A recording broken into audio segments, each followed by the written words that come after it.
It's our pleasure this morning to have Kate Timer and Jim Garenzer from Dickinson College.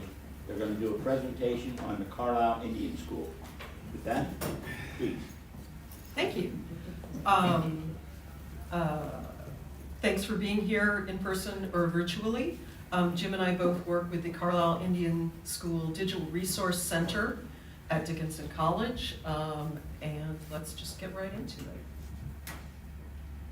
Jim, do you want to talk about this? Sure. So the Carlisle Indian School Digital Resource Center was a project that we started in 2013 with the idea that we would like to digitize records about the school and make them easily accessible online, particularly for families who had family members go to the school in the late 19th and early 20th century.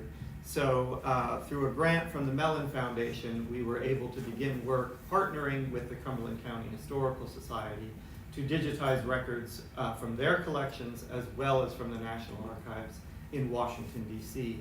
And over the past decade, we've digitized more than 300,000 pages of documents from the school's own administrative files, from files of the Bureau of Indian Affairs, and collections at the Historical Society and elsewhere. So those represent the student records of every single student who attended Carlisle. We are now confident that we know everybody who attended, so we don't. Oh, wow. Yeah, it's amazing, and we'll talk about that as we go. Just the URL for this site, which is along the bottom here, is carlisleiindian.dickinson.edu. Anybody who is listening, if you have questions about the site or anything at any time, go to the website and there's a contact us thing and you can always ask a question in that way. So why did schools like Carlisle exist? I think this is yours, Jim. Am I going to take this one? Yeah. Okay. So post-Civil War in the United States, as more and more people were interested in moving out west, there became this constant issue in the papers called the Indian question. What are we to do with these people who live differently than we do? For the previous couple hundred years, what had been happening is forced removals. So there used to be a lot more Native American groups on the East Coast and areas on this side of the country, and more they had been forced west. And now we got to a point where we wanted all of the land in the West as well for development. So railroads wanted to move in, other settlers wanted to farm there. So there's this question of what do we do with these people that we have placed onto reservations? And you have probably heard the quote of an old general, the only good Indian is a dead Indian. So one option was extermination, but there were a lot of reformers and others who said that really doesn't seem like a very appropriate thing to do. It's not a Christian thing to do to not kill particularly everybody. Christian. A lot of Christian reformers were suggesting that best to teach them Christianity, educate them in the white man's way, and then they would be able to become part of the overall melting pot that was America. Which is where schools come in.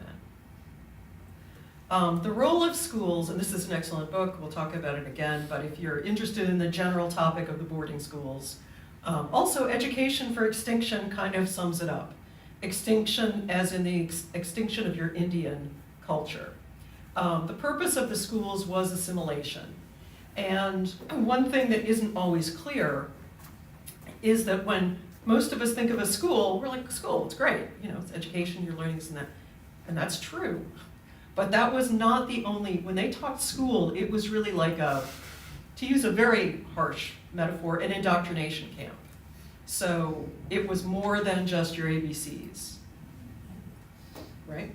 Yeah. So there were two, the other thing is, you can have this one, Jim. Yeah, so the answer to all your questions is money. A lot of the reason that there were schools like this and that this assimilation agenda took off is because, number one, there were corporate interests in moving out west.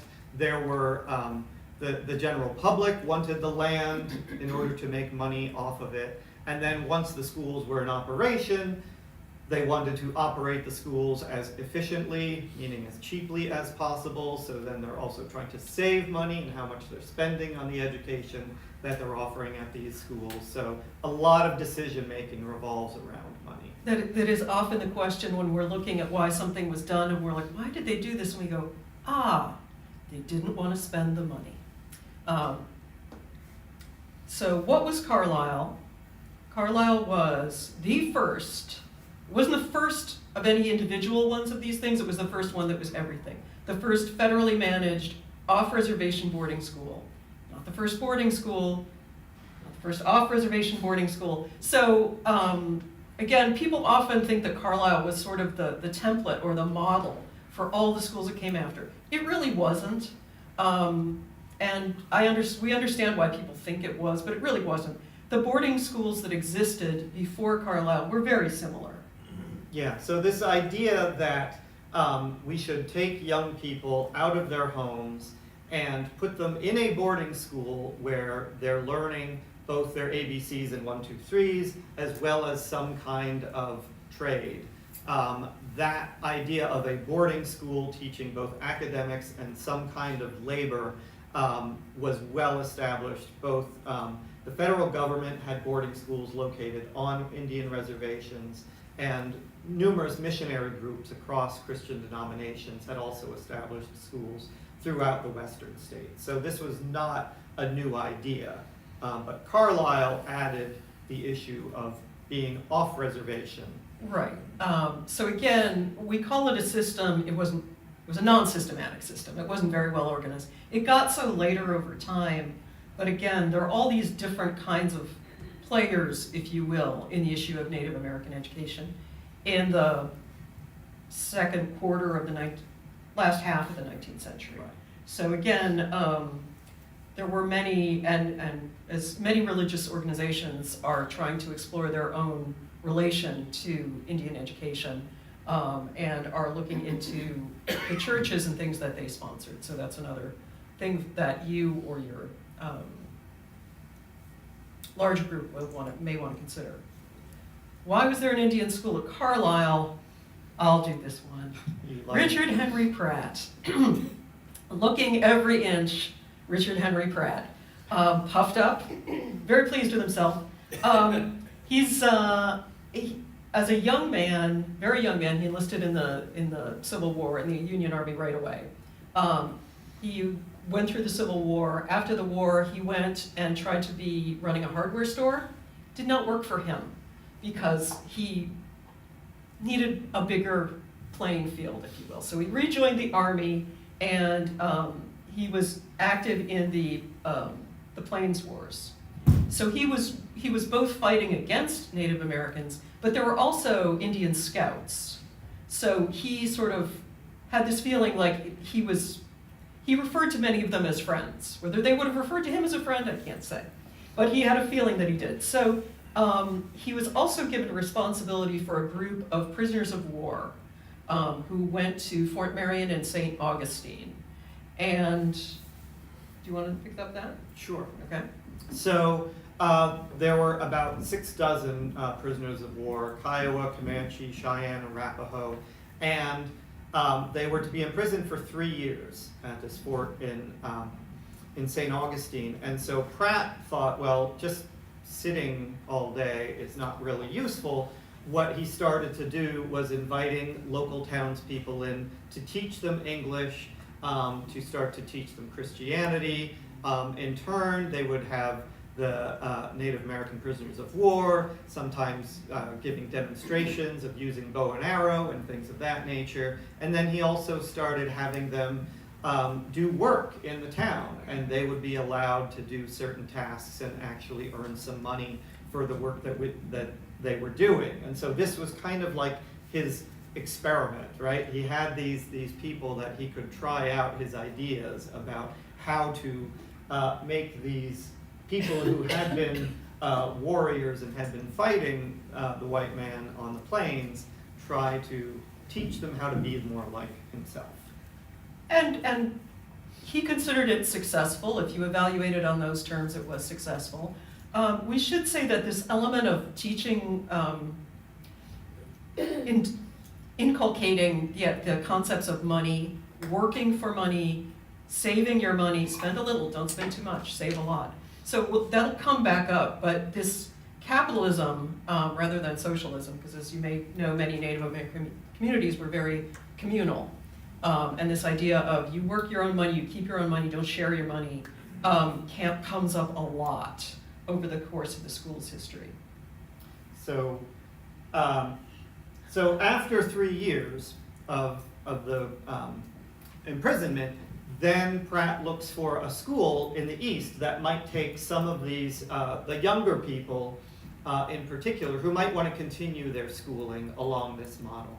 And so they go to Hampton Institute in Hampton, Virginia, and Pratt isn't super happy with that idea because he kind of wants his own school. At Hampton, he's playing second fiddle to the superintendent of that school. So he starts lobbying to get his own school because he wants to expand his notion of this assimilationist education program. And it turns out there is an army barracks in Carlisle that is no longer in operation. It had been a cavalry school in earlier years, but they have moved the cavalry operations near to St. Louis. So he said, aha, you've got this army barracks that's not doing anything, can I use it for a school? And so in 1879, he was granted permission to open up a school there. And he was told specifically then to go recruit from among the Lakota Sioux in what is today the Pine Ridge and Rosebud reservations. So Pratt is a huge influence, and his personality, there's a thing that in a letter that I looked at, that I read, he said, knowing as I do that I am supremely right, Pratt had no doubts about anything, anything. And sort of his personality shapes the school. The school was open for 39 years. For 25 of those, Pratt was in charge. So that is why, in many ways, Pratt is synonymous with Carlisle. However, it is significant that after Pratt left, things got quite different, as we'll discuss. Again, 1879, 1918, and we'll talk about why it closed, but one of the reasons why we have as many records as we do of the school is because it closed in 1918. So when it closed, all the records were shipped back to the Bureau of Indian Affairs. In a lot of other schools that were in operation, people throw away old records that they think they don't need anymore. Which just upsets us archivists. But, We're archivists, we check like with that. the archivist Check with the first. archivist. But anyway, for a lot of schools, they don't have the kind of records that we do, but we do. Were there other schools like Carlisle? Yes. So Carlisle, again, was the first federally managed off-reservation boarding school, but they developed a little over 24 other schools similar to Carlisle, but and they were basically all west of the Mississippi. So you can see where the dots on the map, all the other schools were located, and the shaded areas are Indian reservations. So you can red see areas. that most of the schools were located much closer to the reservations, but still off the reservations. And going back to answer to all your questions is money. Why are they so close where Carlisle is so far away? Much cheaper train tickets. Transportation is a lot cheaper. If you get them off the reservation, at least you've got, again, the separation from their communal background, but you don't have to spend as much to get them to and from the schools. So much talk about who's paying for train tickets. In the records, it's always who's paying for the train ticket for this person to go here or there. So, so basically that's why there were no other schools this far east, because of the expense. They were not like Carlisle because this dejected figure here is Pratt at an earlier stage in his career. Those schools were not like Carlisle because they did not have that man who, knowing as he did that he was supremely right, this was his passion project, right? He worked his ass off to try to make Carlisle a good school. He raised money, which is why these lovely ladies, the Quaker ladies from Philadelphia there, are here. because Pratt was raising money from well-intentioned Christians. He had learned about this down in St. Augustine, which was a common sort of wintering location for a lot of well-intentioned white people, right? He made some connections there and he learned, this is what I need to do. I need to get money. Because the government never gave enough money for a good school, which is why other schools were not good, because the government never gave enough money. So yeah, I'm kind of surprised that Pratt allowed this picture to be taken with him looking as, quite frankly, dejected as I think he looks. Jim, do you want to talk about Spotted Tail? Sure. So Spotted Tail is also in this photo. Spotted Tail. This is 1880, very soon after the school opened. So the school opens in 1879. A lot of young people from the Rosebud Reservation, which is where Spotted Tail is from, were at Carlisle. And when Spotted Tail comes to visit, about 8 to 9 months after the school had been started, he was not happy with what he was seeing at the school. And so he was asking about taking his children back home to Rosebud. Not just his children, but everybody. all of the Rosebud kids. And he was specifically not happy because when he showed up, his male kids had their hair cut and they were in military style uniforms, as we'll see. And that was not, again, school is not just a school. He thought they're just going to teach him English. He's like, this whole thing is not what I signed on for. Okay. And he did end up, after a whole negotiation, he ended up taking his own children and grandchildren, I think. Yeah. But they subsequently came back. Maybe Pratt's looking away on purpose. Well, yeah, no, 'cause Exactly. he's not happy. He's a cranky Pratt in this picture.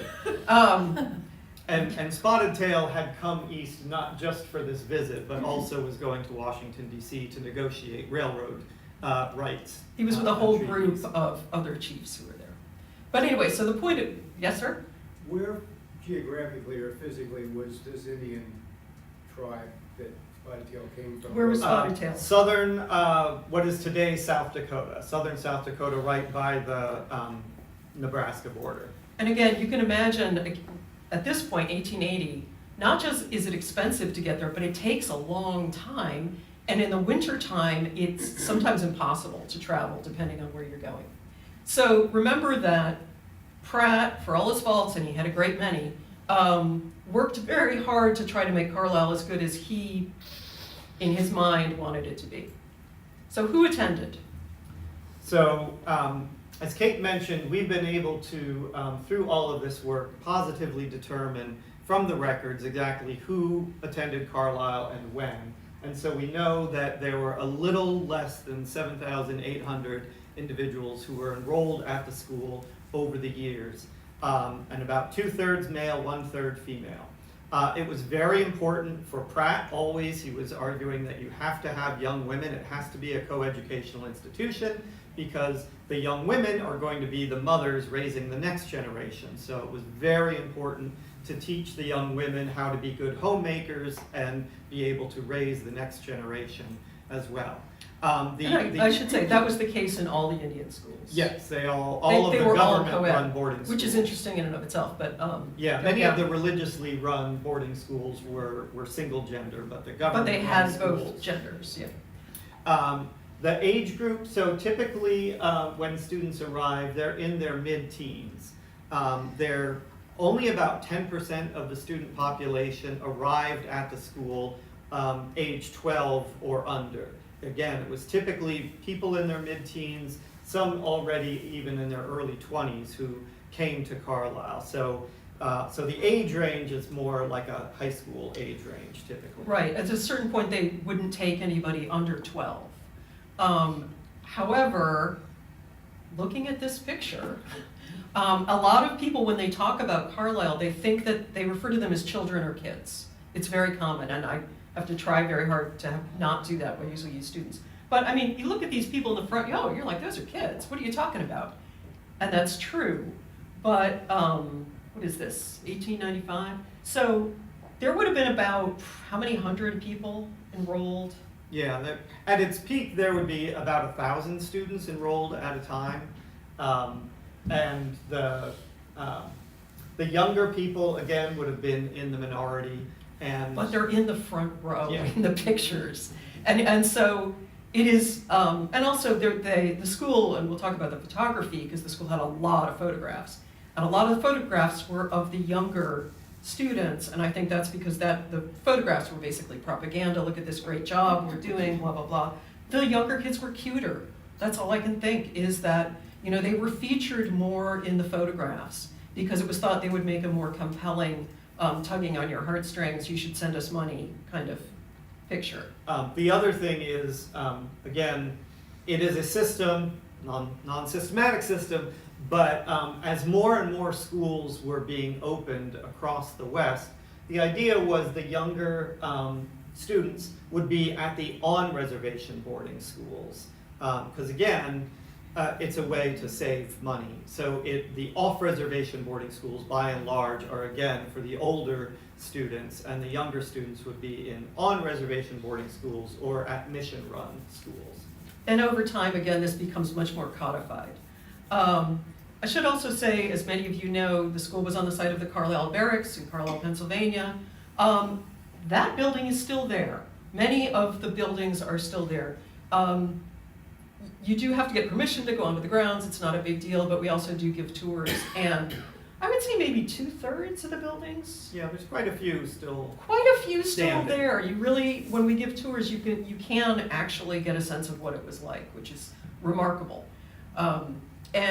Just the last point, they came from virtually every nation west of, you know, again, Yeah. that was still in There existence. were students from Alaska, students from Maine, students from California, and everywhere in between. And after the Spanish-American War, they even brought young people from Puerto Rico, about 6 from Puerto Rico and 2 from the Philippines.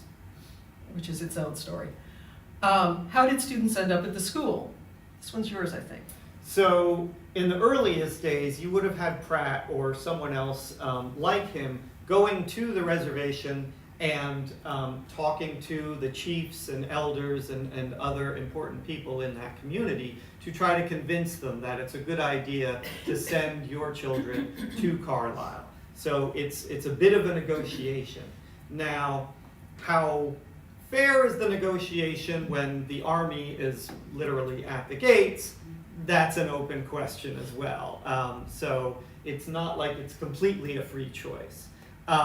You also have cases, besides this sort of recruiting by coming in person, you also have cases of other prisoners of war. So we said the very beginning started with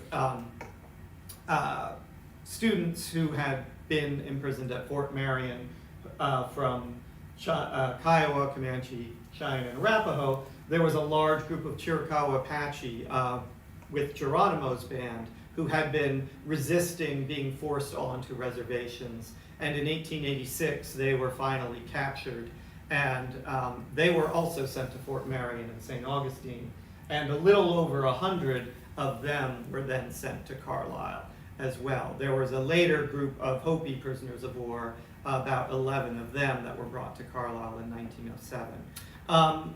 But when you get into the early 20th century, by that time, you see these actual application forms. So as the number of off-reservation boarding schools grew, the government didn't want the superintendents recruiting directly because then they'd be in competition with one another. You have 24 of these schools. So all you can do is sort of send them your literature, hope for word of mouth that former students of Carlisle will be talking the school up to other people in their community, whether they be Oneida or Nez Perce or Pueblo, whatever. So they had these application forms that families would fill out, and they could say, oh, I want to send my son or daughter to Chilocco, which is in northern Oklahoma, or Haskell Indian School in Kansas, or Phoenix Indian School. So there were options then, and you were expected to fill out these application forms. Let's just jump back to the earlier period for a minute, because where I thought you were going to go with that. And I should say, in case you don't know, we're married, which is why when we interrupt each other, and it's like, it's all right, we're not coworkers. So just, you know, so you don't have to feel weird. I mean, again, after things sort of got up and running, but still in the early period, they less often would the Carlisle school personnel actually go and do what they called recruiting, right? And a lot of times it was an agent getting to, the agent, the US government employee, the agent was responsible for gathering groups. We don't know how that happened. So often one hears stories about people being taken against their, children being taken against their will, or against their family's will. Or withholding rations. Withholding rations, right. So from what we have been able to discern, we do not think that that happened very often, if at all, with students coming to Carlisle because it's so expensive to send them. So, however, we don't know. We can't say for, you know, again, if you get a form like this, I don't know what happened. But we can say too that on the application forms that come in later years, there's actually a place on the form where the parent would sign and it would actually say, I attest that no rations were withheld in order to compel me to sign this form. Well, you don't put that on a form unless it had been happening Right. prior to that. So we know that kind of activity was going on across the country. Definitely. One of the things that we also have in our case is there's correspondence, we have correspondence between families or representatives of families who would write directly to the Commissioner of Indian Affairs. They'd go right over Pratt's head. And we have that, and sometimes they would say, I want my son or daughter returned. You told me it was only going to be for 3 years, now you're saying it's 5 years. Again, this is a bureaucracy, and we've got a lot more records of that than other people do. But my instinct is if there were a lot of truly non-consensual enrollments, that would show up more often in these kinds of letters. It doesn't. It's not unheard of that a parent will say, I never gave permission. And often that's when one parent gave permission but the other one didn't. That does happen. Like the mother said yes, but the father said, I never agreed to this. So we do not think we have at Carlisle a lot of the really horrific stories that you may have heard, which are true about what may have happened mostly at the day schools and off-reservation boarding schools. And we can get back to that because it's complicated. What did they learn? Well, of course, yes, they did. Isn't this a beautifully posed photo? Everybody looks very correct. You can see these are the kinds of uniforms that were found objectionable. So yeah, they did learn English, ABCs, grammar. They studied, and again, of course, all of this changes over time. This 1879 and 1918, different things. But in general, they learned literature, they learned math, they learned geography, they learned American history. I'm sure you can understand that the version of American history that was taught to them might not have been completely correct. Male and female students were together in the classrooms.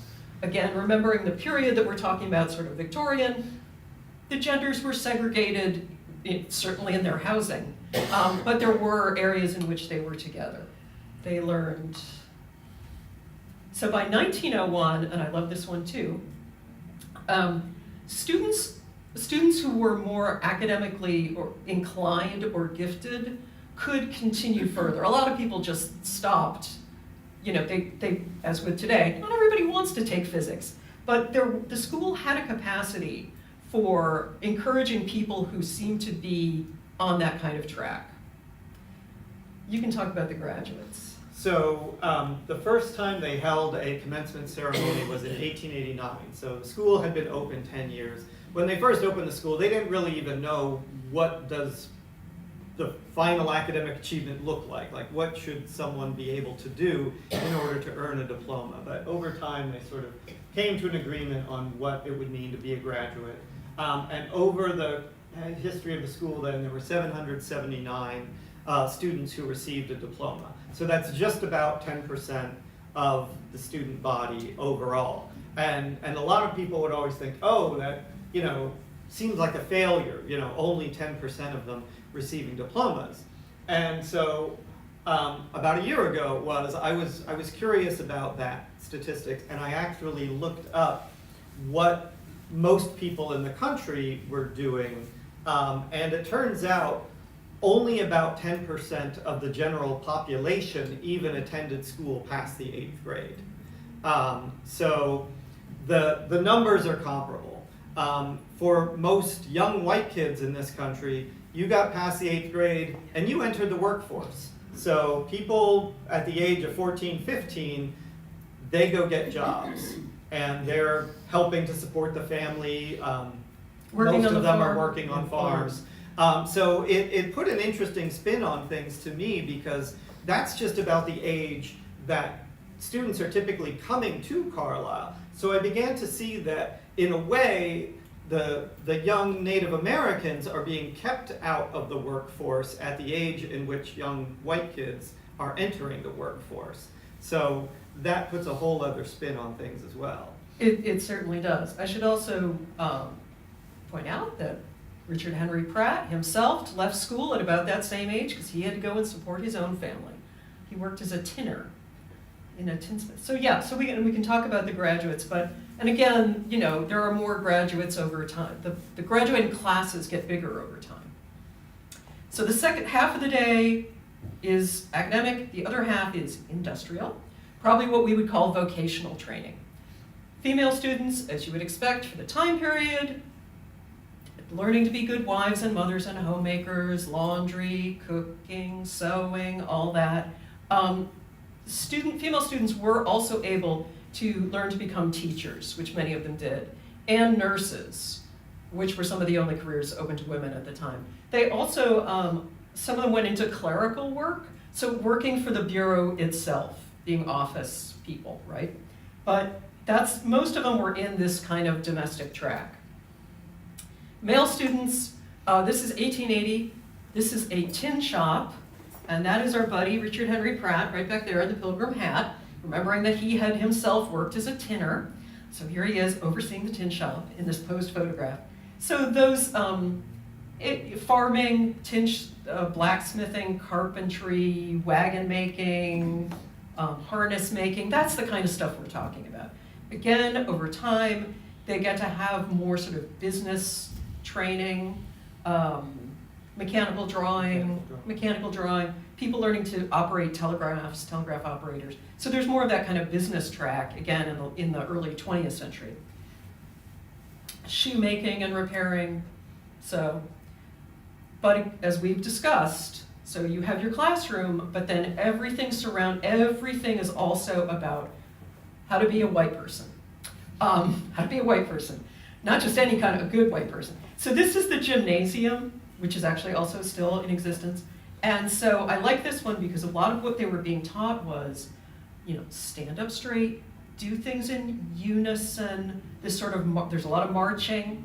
So it's a very structured way of being, you know, doing things according to a clock, using time, using money, all these kind of concepts are built into the curriculum and into the school. Because there is this general stereotype that Native Americans are lazy, that they, you know, are They not slouch, following, yeah. you know, they just do things on their own time, they're not worried about the clock. So it's a very regimented way of organizing the day that the school has. So again, when the bell rings, you have to go to this. When you know, it's time to go to the dining hall, we have to march to the dining hall in formation. But again, in the time period, think this is the late 20th century. So you're getting this whole sort of, 19th, industrialization. So again, learning to work in a factory. I mean, this is sort of in keeping with a lot of the way that white people would have been trained as well. You are working, you're a cog in a machine, right? So you need to fit into this slot. Church was a big part of it, Christianity, of course. Christianity and capitalism and patriotism all wrapped up in one ball. This is the chapel they built in late 1879, like right away. They didn't have a space where the entire student body could organize in the same place, and they needed a place for religious services. So they arrive in October, and by the end of December, they sort of christen the new building on Christmas Day. Yeah. And so they hold their first services there. So yes, having the chapel was very important. And of course, Christianity was an important part of it. What they would do is the male students on Sundays would go out to attend Sunday school and religious services in the various churches in the town of Carlisle. that were the denominations that they were associated with. They might not have freely chosen those, but whatever. So they'd go, and again, what is this doing? It's letting them mix with the best quality of white people in town. So they'd be, again, learning how gracious and polite people do things. The female students didn't go into town because they don't want to risk anything happening to the girls. So they stayed on the campus, and in the afternoon there was a general non-denominational service for everybody at the same time.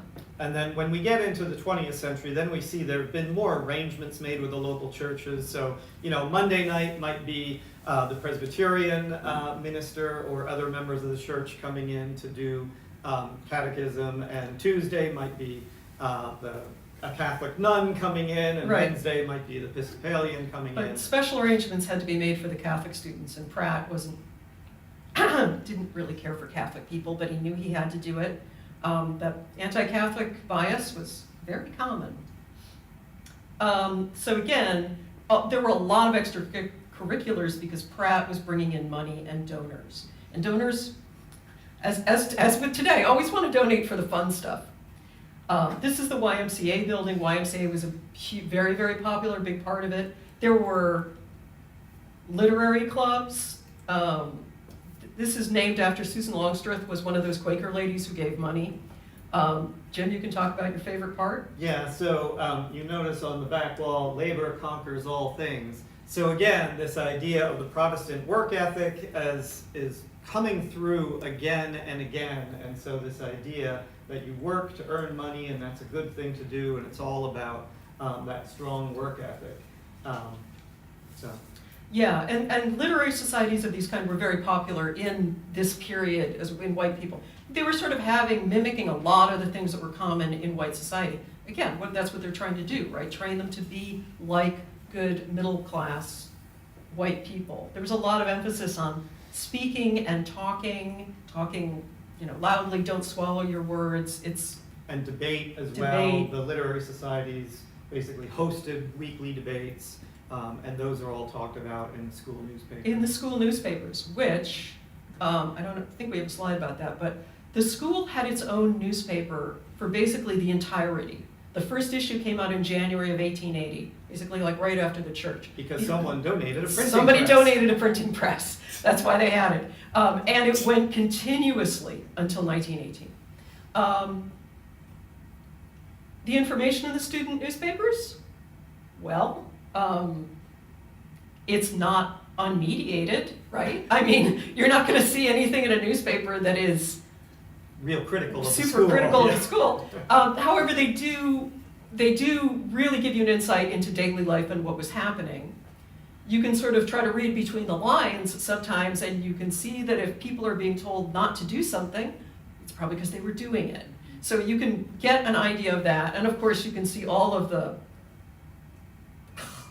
propaganda that is being shoved down the students' throats about how to be a good person. But anyway, they're fascinating. Those are all online on our site, as many as we've been able to get. Outings. There were outings in Hershey. There were. So, explaining the outing, this was something that was pretty unique to Carlisle. So there was no school in the summertime, right? So the students had the choice to, it was allegedly voluntary, go out and live with a pre-selected, pre-screened white family. So kind of an internship study abroad thing, if you will. A lot of people only stayed out, as they called it, during the summer, but other people stayed out a year longer, which seems to, if we believe the records, it was the student's choice. Why would a student do that? Lots of reasons.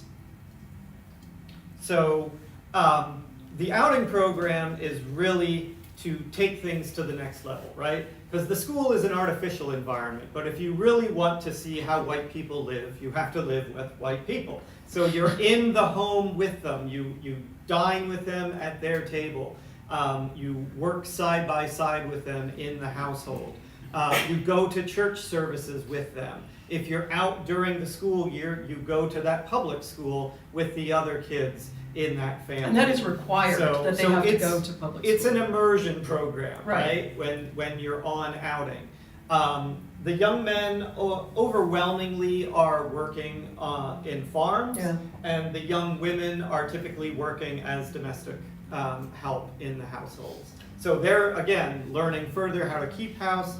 Young men are learning how to manage a farm, because one thing that has happened since the Dawes Act in the late 1880s is reservations are being carved up into allotments, so that instead of communal ownership of the land by the whole tribe, everybody gets their 160-acre plot to farm. So again, they're trying to teach individual ownership. The other thing on outing is you're being paid. You're not being paid a lot, but you're being paid a small wage. So again, it's about learning how to handle your money. You get to keep a certain amount of your money directly. The rest gets sent to the school and is kept in a bank account in trust for you. And you have to request permission if you want to draw from that account. You have to say, I would like to go into town and buy a hat. And then it gets approved, and then the amount of money for the hat There's is little- given to you. There's little paper forms you have to fill out. for all of Bureaucracy. this. And we have a lot of surprising number of accidental survivals of these kind of financial records. So earning money was a big attraction. And of course, you had more freedom. You know, sure, you're living with a family, but you're not in this super regimented school situation. So being on outing was attractive for a lot of students for these reasons. And again, people went on outing in Hershey. We have documentation of this. What kind of problems did they have? Well, think of the age group we're talking. We're talking teenagers and young adults. They're going to be interested in each other. Things will happen. And things did happen. But they're also they're rebelling against authority. You have all the normal things that would happen at any school, then with the layer of maybe not being entirely happy that you're at this school and so far away from home. So, yeah, they're... Yeah. Running away in particular was something that was endemic at the school. We're still gathering details on instances of running away, but we've recorded more than 1,100 individuals having tried to run away from the school at least once. That's 1 in 7. So it gives you a sense of how much people... And those were overwhelmingly male students. Yeah. Female students didn't try to run away as much. So you even narrowing it. So if you were a male student, there's a pretty good chance. And some of them attempted 3 or 4 times, so it throws Right. your stats off. But, Yes. and that was, running away was endemic in the entire boarding school system. We read about this all the time. Because schools that were closer, they just run away and go home. If there was some event they wanted to go to, they'd run away, they'd go home, and then they'd come back. It wasn't seen as that big a deal, I think. Well, and running away too, as time goes on, the rail lines get more and more throughout the West. So students are invariably just jumping on trains. They're hopping on a train. They're not like walking along the road. They're hopping on a train because they've got a long way to go. And there are also cases where they would use their money from outing to help fund their running away. Buy a train ticket, yeah. It was also easier to run away from an outing location usually than the school, so that is another reason why you might want to be out. People got sick, of course. The time period we're talking about, tuberculosis was the #1 killer of people around the world. So they got the same kinds of illnesses that everybody else did. There was a hospital. Pratt built a purpose-built hospital pretty quickly because the building that was there was no good. So the students had as good medical care as anybody would have had in that time period, which is not great by our standards, but it wasn't, at Carlisle, it was not bad. Despite this, there were still about 230 deaths at the school over the course of its history, so about 3% of the student body had passed at some point. And most of those who died were buried at a cemetery that was established on the school grounds. When we get into the early 20th century, when transportation and preservation of remains was improved, we do see that most of the students who died between about the years 1905 and the close of the school, their remains were actually returned home for burial with their home communities. But about 190 of those 230 were buried at Carlisle. And so you may see in the news since 2017, there have been repatriations where the Army is returning remains to families and tribes that request it. So there have been a little over 30 repatriations so far. Right, and that's, as with all other things, that's a whole nother story, and we can get into that if people have questions, but we wanna, so why did it close in 1918? What else was going on in 1918? 1918 is not 1879. They really did not need this school. It was expensive, they'd been looking for a reason to close it, and the Army wanted the barracks back. And we're right at our 10 o'clock, so we're gonna pick it up. So yeah, so that's why it closed. Why is the story of Carlisle relevant today? You may hear stories about boarding schools with horrific physical abuses. Those are absolutely, and particularly in Canada, we can talk about that too. That's all true. As far as we can discern, and we've read a ton of stuff, that kind of stuff wasn't endemic at Carlisle. I'm not saying nobody ever was physically punished, but it wasn't the culture of the school the way it seems to have been in some other places. And so when we talk about how, you know, Carlisle wasn't that bad, they had a band, they had the football team, we didn't even talk about the football team with Jim Thorpe. But you know, there's all this other stuff, and you're like, oh, in the newspaper, it all sounds pretty good. Yeah, but, so, the assimilation thing is, what's the word we like to use? Insidious? Insidious. And the reason that I think it's important to talk about these aspects is because if you pay attention to the news, all of this stuff is happening today. Treating races differently, trying to control how people wear their hair, forcing people to get their hair cut, trying to control how people dress, you have to dress in a certain way, determining what names are appropriate. Native American names were not always, people got renamed. Languages, gender roles, religion, all of this stuff, teaching a whitewashed history, all this stuff happened to Carlisle. And the emotional toll that took on people of basically being taught, your community is wrong. Your parents are lesser than. Don't pay any attention to your cultural heritage. Turn your back on all of that.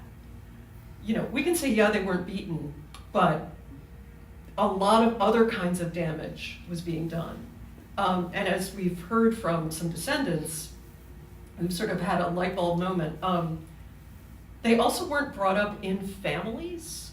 So how to be a parent, how to nurture was not part of their own experience. And so the more people generationally went to boarding schools, those kinds of skills and connections were lost.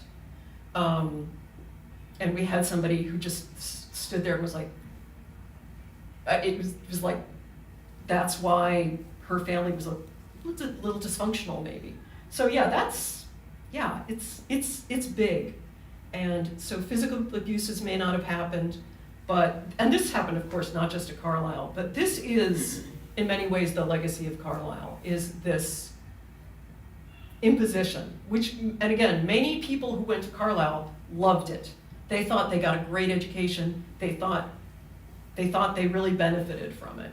So it's difficult because not everybody at the time, had a bad impression of Carlisle, but still, that happened to them.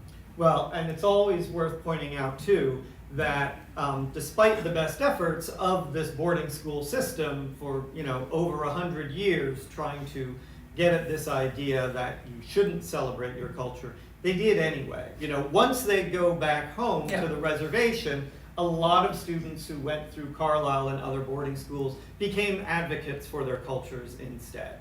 And so they are people who started the Society of American Indians in the 19-teens and started lobbying for citizenship because Native Americans weren't even considered US citizens till the 1920s. They were ones who were going back to set up cultural centers and to keep their languages alive. So there was definitely this sense that we took what you told us, that's fine, but we'll make our own decisions once we get back home. And so that's why today Native American population is still vibrant and thriving in their reservations throughout the country.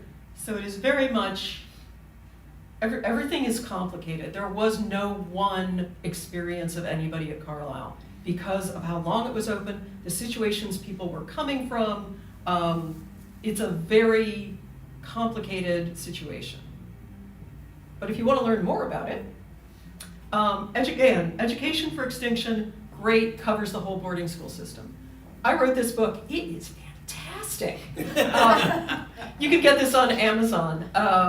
It's a good, lots of photos, introduction to the history of the school. It's written for a general audience, it's not academic, it is current, right?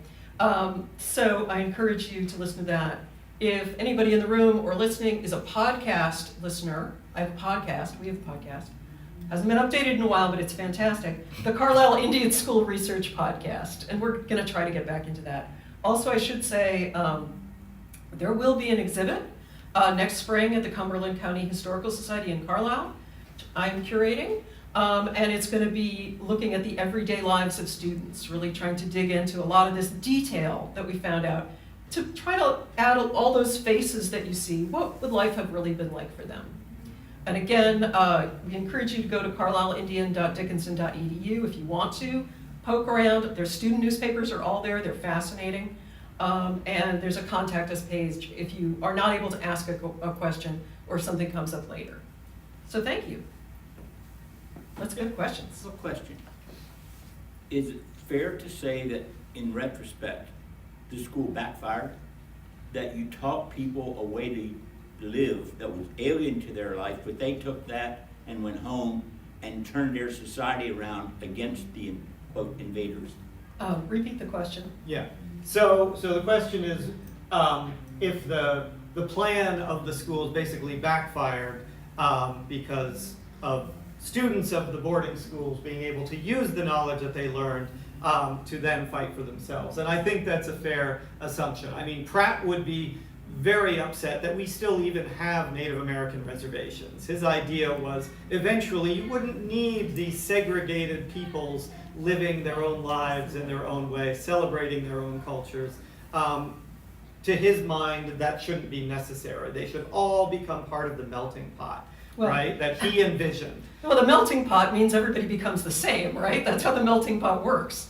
We all melt together into one uniform thing. But yeah, I mean, yes, but in a way, but if you go back and look at the many horrible things that white people did to Native Americans, I mean, the schools are just the last part of it. But I mean, the thriving Native American communities that we wish and many Native Americans wish were still here were to some degree destroyed by the schools. Yeah. Is that fair? Well, and some of them were destroyed even before there were Yes. schools too. So Again, this was the last act in a long process. So someone has used the phrase warfare by other means, which Yeah. I think was an appropriate way of thinking about it. So again, it's sort of the resistance, right? There were people who took that knowledge and fought back. So, but that's, you know. Had there been no school, they were gonna be wiped out anyhow, ultimately, the way things were going. That is always the open question, is exactly what would have been the alternative and how would things have turned out without this particular system of schooling. That's a what if that we Yeah. can't answer, but yeah. And actually, a follow-up to that question, do you have any statistics as to how many graduates of the school, or at least people that attended the school, were truly assimilated into the white population as professionals? Repeat the question. Yeah, so the question is how many of the students at Carlisle would be thought of as having been fully assimilated, people who would not and did not go back to their reservations and went lived back lives, and, yeah. you know, very much more along a middle-class white model. It's a pretty small percentage overall. There were people who chose to take jobs in cities like Philadelphia and elsewhere, and there were some who became lawyers and other professions. But in the grand scheme of things, I think the importance of family and community ties won out more often than not. So the overwhelming majority of students did return to their home communities, and some of them became leaders within those communities. Again, so they were taking what they learned to rejuvenate their culture.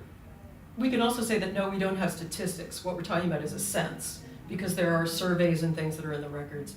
Another thing that a lot of Carlisle people did is they went to work for the Bureau within this system. They themselves went to work at other Indian schools. So that's an interesting thing that happened. Hopefully they were more kindly employees because of their own experience. That's something we hope somebody starts doing research on, is the role of people who had been through the school experience within the system. Was there not a controversy over the graveyard associated with the school? Yes, there was. Yes. Let's talk about the cemetery. So the cemetery was very controversial in recent years because when questions first started being asked about whether the Army would allow families to have remains returned, one of the early answers given to that question was no, because it's such a lovely maintained space. It's like a tourist attraction at the barracks. So you have a soldier wolf with the Northern Arapaho tribe. Also, the cemetery was moved. The current site of the cemetery is not where it originally was, which is a whole other issue. Yeah, But, in you know, 1927, they had moved the cemetery from its original location on the barracks to a new location where it is today, because they wanted to build in that space.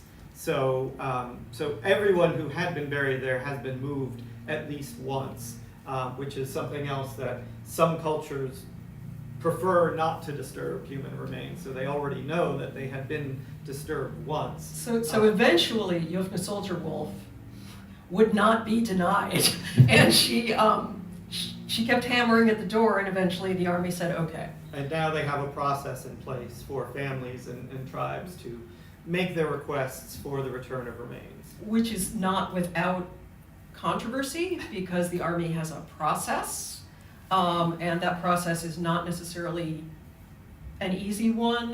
They are currently only disinterring a certain number of people per year, so there's a queue, so you might have to wait several years now to have your people returned to you because of that. There is a lawsuit by the Winnebago. The Winnebago tribe is arguing that they should be following the Native American Graves Repatriation Act, NAGPRA, which was passed around 1990. The Army is not following NAGPRA, making an argument why they're not.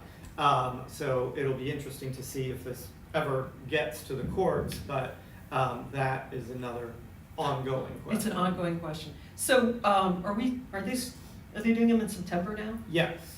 So they are scheduled already for, I think I had read 11 disinterments this coming September and another 18 in September 2025. And what you may have seen is that sometimes when they dig, they do not find the kind of body they expected.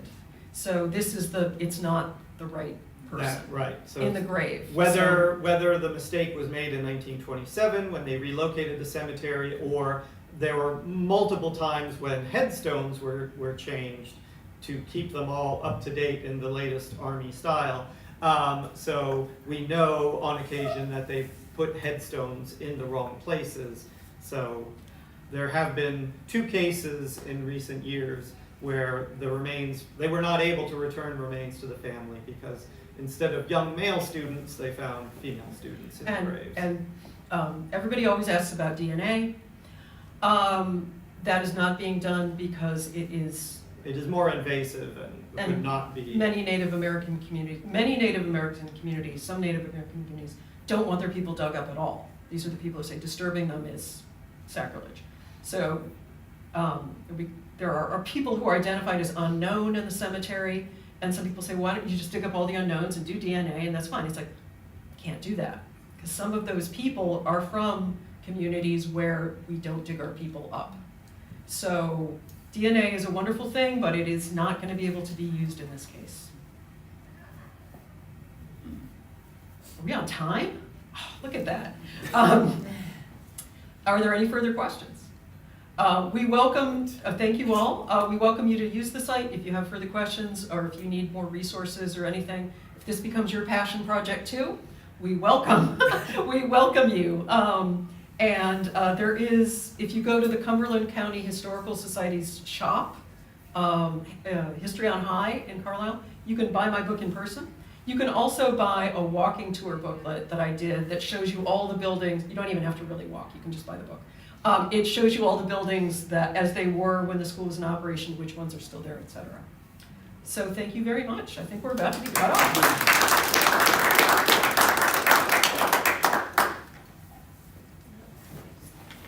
That's right.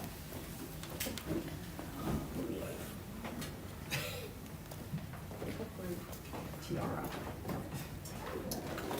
I grew up in Kenoi Township, Uh-huh. history town, Yeah. and there is a book about Kenoi. And there's a. Morning, folks.